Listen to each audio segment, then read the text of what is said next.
Guys, the boy 22K13, and I have a video about Chicago Bears are a better team with Brandon Marshall. And I might do a little rant, I don't know, but let's get into it. The Chicago Bears reported openness to trading receiver Brandon Marshall makes sense if the new running may believe it can replace his production and improve locker room chemistry by removing him. But the truth is the Bears are a better team with Marshall on the field than without him. The potential distraction can be mitigated by strong leadership from new head coach John Fox, general manager Ryan Pace, and the rest of the team. Now, my detail on this one is it is true. You need Brandon Marshall, man. You need him. Without Brandon Marshall, you're not gonna be nothing. Like who you gonna get? This don't make no sense. Like, why get rid of Brandon Marshall? For what? Who cares? Let the man speak up. The man want to win. The man want to win. My opinion. Okay.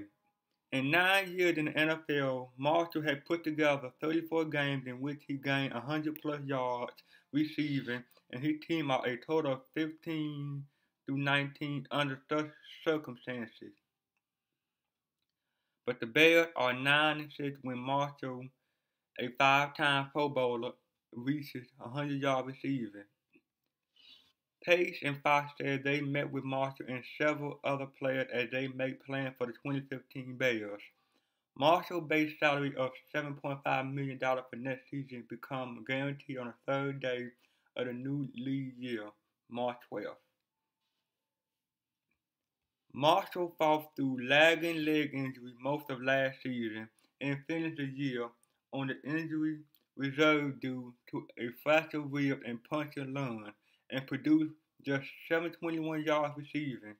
Prior to last season, Marshall racked up 1,000 yards receiving in 7 consecutive seasons.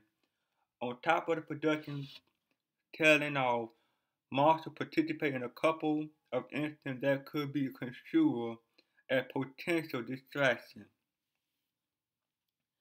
Most notably, most notably, a post-game locker room rant after a loss to Miami Dolphins, in addition to challenging a Detroit Lions fan to a boxing match on Twitter, as well as weekly television duties as the analyst on Showtime NFL. Now, let me pause this right quick. So, in this article, I'm about to break it down in details. So, you meant to tell me that he's a distraction to the Bears? I don't think so. Because here's my pick on it. Last season was one of the worst seasons my Bears had ever had. But I look at it and I say, okay, this man can't speak up. This man got a voice. I mean, come on now, this man want to win. This man came to Chicago and he want to win. He want to go to a playoff. So why we talking about Brandon Marshall? We supposed to talk about Jay Cutler. What they gonna do with Jay Cutler? Don't bother Brandon Marshall. What Brandon Marshall got to do with this? And for him, if he want to do what he want to do on Showtime, that's him. That's his business. That's not everybody else's business. That's Brandon Marshall's business. So, and people saying, and with the article saying that he considered as a potential distraction, not distraction. He's speaking up because he know nobody else not gonna speak up. So let's move on. But wouldn't you accept such hiccup for Marshall's usual production, especially if the new regime found a way to keep it all to a minimum? Marshall turned 31 on March 23rd, but his subpar 2014 campaign shouldn't be attributed to age as much as injury, issues at quarterback, and suspect play calling. After all, there are several receivers in their 30s coming off productive seasons such as Atlanta, Roddy White, Baltimore, Steve Smith, San Francisco, Anquan Boldin, and Houston, Andre Johnson. Marshall is younger than all those players, and his off-season training habits make the receiver one of the league's better conditioned players at the position. Let's also not discount Marshall's penchant for playing through pain. Besides that, the Bears giving up Marshall for a mid to late round pick, which is likely all the team would likely receive in a trade, make little sense when considered his $7.5 million salary isn't prohibited with regard to the cap, as Chicago is eyeing more than $25 million in salary cap space. So if the team is truly looking to move Marshall, Fox and Pace must really perceive the receiver as a major locker room problem. That wouldn't be a surprise. Teammates throughout the season and after have characterized Marshall that way. But it's easy to forget that in Marshall's best season as a pro, 2012, when he finished with 118 catches and for 1,508 yards with the Bears finished the year with a 10-6 record. Now I'm going in detail on this one right here. So you saying that Brandon Marshall is a locker room problem? Back what I just said, can a man speak up? You know, people in this world now, they too sensitive now. Like they too sensitive. Like they just can't take a fact. You know, you mean to tell me we supposed to be quiet and be, no, well, don't worry. You know, we wait till next year. We get better next year. No. If he want to win, the man want to win. The man want to go to a playoff. Come on now, come on, people. Let's get our head together. Let's think about this right quick.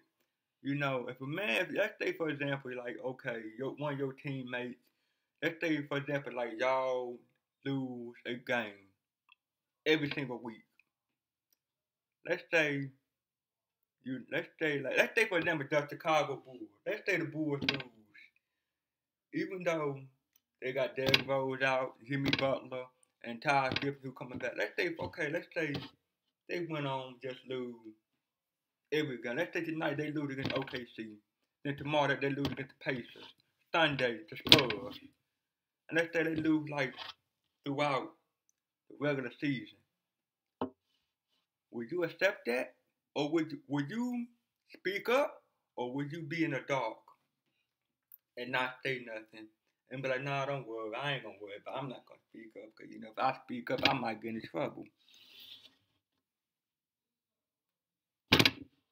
It don't make no sense. He can't speak up and he's a distraction? Ain't no distraction to me. I don't blame Brandon Marshall. I do the same thing too. Moving on. So how much of a distraction was Marshall back then? I think Marshall has had a great production. I think he's a guy that's a big target. Fox stated in February at the NFL Combine. That helped you a lot in the. I think Marshall has had a great production. I think he's a guy that's a big target. Fox said in February at the NFL Combine. And he went on and said, and I quote, that helped you a lot in the red area, and he done it in this league. We try to evaluate where everybody fits and how we best use them. Trying to put the best football team on the field. He part of that process. I don't know if it's fair to give a full evaluation when I only took part of the test. We still got more questions on the test. So we continue down that path. Hopefully we make the best decision for our football team. If that means ridding the locker room of Marshall, the Brass need to make sure to replace his production.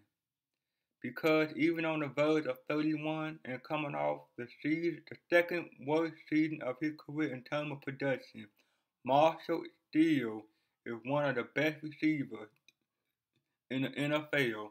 Chicago will see that in 2015, whether it's with the Bears or elsewhere. So I want you guys to leave a comment in the section, like, subscribe. See you guys on the next